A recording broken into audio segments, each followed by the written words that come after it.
I've just had a meeting with some of the biggest influencers and I've just sealed a deal with ABM para ma-expand yung distribution ng upcoming Angel Collection ng P&L. And, that way, kahit hindi pa lumalabas yung collection, para maka-create tayo ng buzz, building anticipation and drama before it's released. Bakit mo sa akin sinasabi to? Clearly, this could have been an email. At kung magre-report ka, report to Lorena.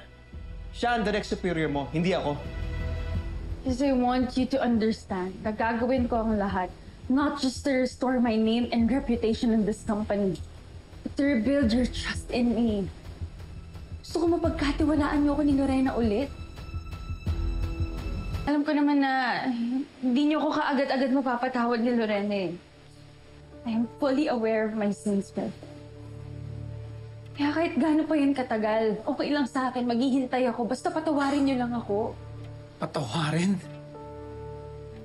You want me to forgive you? Well, don't do this. Don't come into my office trying to impress me. Kung may gana kang mag-report sa akin, do it to Lorena. As I've said, siya ang boss mo, hindi ako.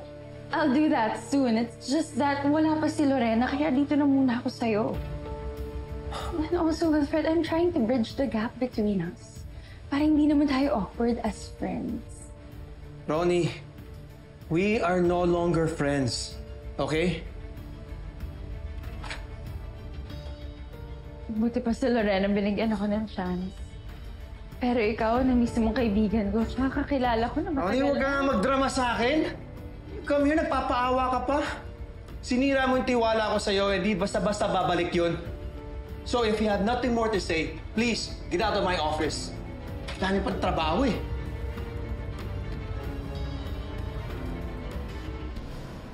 Here you are, crucifying me, not knowing na mas marami pa sa garbage dump yung asawa mo. Alam mo lang, mas sisirain ni Lorena yung tiwala mo.